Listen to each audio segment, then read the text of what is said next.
होता क्या है कि आप प्रश्न को जितना ही सुनेंगे उतना ही आपको जल्द याद होता है, तो इसलिए आप सब्जेक्टिव प्रश्नों को बिल्कुल देखें और उसको रीड करते जाएं। तो फ्रेंड्स, कैसे हैं आप लोग? आज हम लोग साइकोलॉजी यानी कि 12th क्लास के मनोविज्ञान के सभी VVI प्रश्नों को देखेंगे, जो आपके होने वाले इंटर एग्जाम के लिए बेहद ही जरूरी है। और इस चैनल पर प्लेलिस्ट में अगर जाते हैं तो आपको हिस्ट्री, ज्योग्राफी और पॉलिटिकल साइंस का भी सब्जेक्टिव बहुत सारे मिल जाएंगे, जो आपके होने वाले इंटर एग्जाम के लिए बेहद ही जरूरी है। तो चलिए हम इस वीडियो को शुरू करते हैं, लेकिन उससे पहले फ्रेंड्स, आप इस वीडियो को एक लाइक जरूर कर देंगे और साथ ही चैनल को भी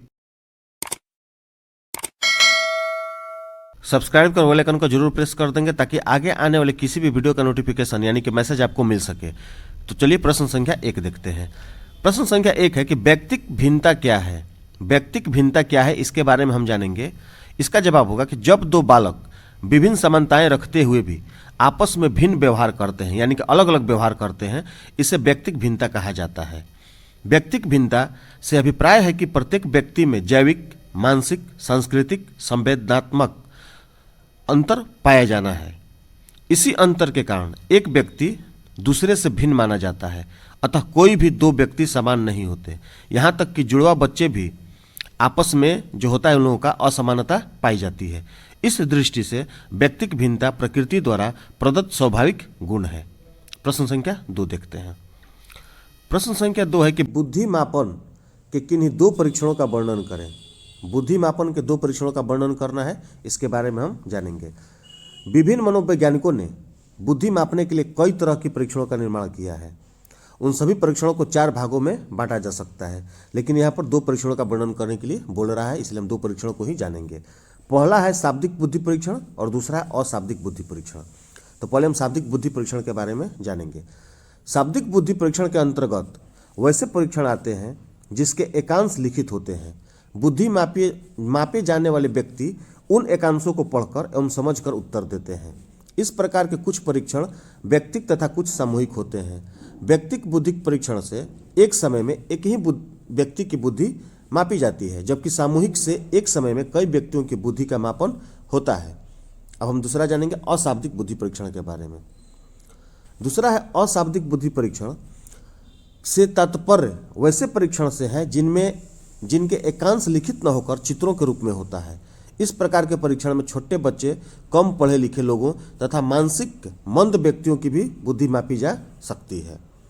प्रश्न संख्या 3 है संवेगात्मक बुद्धि क्या है। संवेगात्मक बुद्धि क्या है, इसके बारे में हम जानेंगे कि संवेगात्मक बुद्धि अपने और दूसरे के भावों को पहचानने की क्षमता द्वारा अपने आप को अभिप्रेरित करके एवं अपने संबंधों में संवेग को प्रतिबंधित करने की क्षमता है। क्लियर है? और हाँ फ्रेंड्स, एक बात आपको क्लियर कर दें कि इस चैनल पर आपको हिस्ट्री, ज्योग्राफी, पॉलिटिकल साइंस, इसके अलावे सभी सब्जेक्टिव प्रश्न उपलब्ध हैं और ऑब्जेक्टिव चैप्टर वाइज आपको प्लेलिस्ट में मिल जाएंगे। आप चैनल के प्लेलिस्ट में जाकर के एक बार सभी चैप्टर को रीड जरूर कर लें। प्रश्न संख्या 4 है प्रतिभाशाली बालकों की विशेषताओं का उल्लेख करें। प्रतिभाशाली यानी कि जिन बालकों में प्रतिभा भरा रहता है उसके विशेषताओं का उल्लेख करना है। इसका जवाब होगा कि प्रतिभाशाली बालकों की पहचान उनकी विशेषताओं के आधार पर किया जा सकता है। ऐसे बालकों की निम्नलिखित विशेषताएं हैं, यानी कि कौन कौन सी विशेषताएं हैं उसके बारे में हम जानेंगे। पहला है मानसिक गुण, दूसरा है शारीरिक गुण, तीसरा है सीखने की योग्यता, चौथा है चिंतन और पांचवा है ध्यान विस्तार। अब बारी बारी से हम सभी के बारे में जानेंगे। पहले चलते हैं मानसिक गुण। प्रतिभाशाली बालकों में सामान्य बालकों की अपेक्षा अधिक मानसिक योग्यता होती है। दूसरा है शारीरिक गुण। सामान्य बालकों की तुलना में प्रतिभाशाली बच्चे अधिक लंबे तथा भारी बदन के होते हैं। तीसरा है सीखने की योग्यता। प्रतिभाशाली बालकों में सीखने की योग्यता सामान्य बच्चों की तुलना में अधिक होती है। इनका शब्द भंडार बड़ा होता है। चौथा है चिंतन। प्रतिभाशाली बालक सामान्य बालकों की अपेक्षा अधिक अमूर्त चिंतन करते हैं। क्लियर है? पांचवा है ध्यान विस्तार। ध्यान विस्तार के बारे में हम जानेंगे कि ध्यान विस्तार क्या है। प्रतिभाशाली बालकों को ध्यान विस्तार अधिक होता है, वे किसी विषय पर ध्यान को अधिक समय तक केंद्रित कर सकते हैं। क्लियर हो गया? चलिए हम 5 नंबर सवाल को देखते हैं। सृजनात्मक को समझाइए। सृजनात्मक यानी कि रचना, सृजन करना।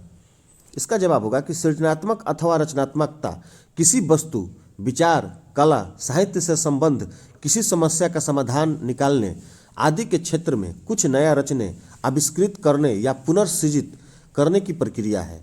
यह एक मानसिक प्रक्रिया है जो भौतिक परिवर्तनों को जन्म देती है। क्लियर है। प्रश्न संख्या 6 देखेंगे।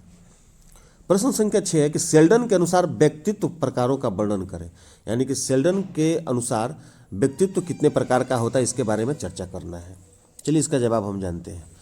इसका जवाब होगा कि सेल्डन का जो पहला जो व्यक्तित्व के बारे में चर्चा करना है वो है एंडोमॉर्फिक। ठीक है, एंडोमॉर्फिक के बारे में हम जानेंगे। पहला जो प्रकार है, एंडोमॉर्फिक व्यक्तित्व वाले व्यक्ति अधिक मोटे होते हैं। इनके पेट पर चर्बी होती है जिससे तोंद निकली रहती है। ये थोड़े काम करने पर ही थक जाते हैं, यानी कम काम करेंगे तो बिल्कुल ही थक जाएंगे।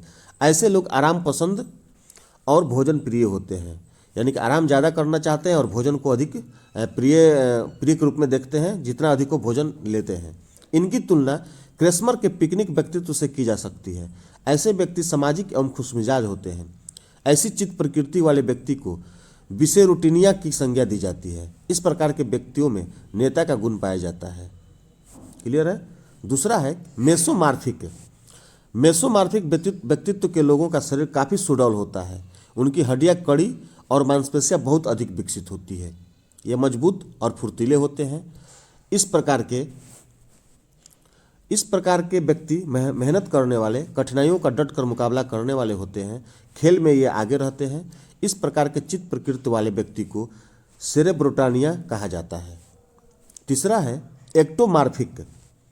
एक्टोमॉर्फिक के अंतर्गत वैसे व्यक्ति आते हैं जिनका शरीर दुबला पतला होता है, इनकी हड्डियां कमजोर होती हैं, ये समस्या से बहुत जल्द घबराने वाले होते हैं और जल्द ही उत्तेजित हो जाते हैं। ऐसे चित्त प्रकृति वाले को सेल्डन ने सेरेब्रोटोनिया कहा है।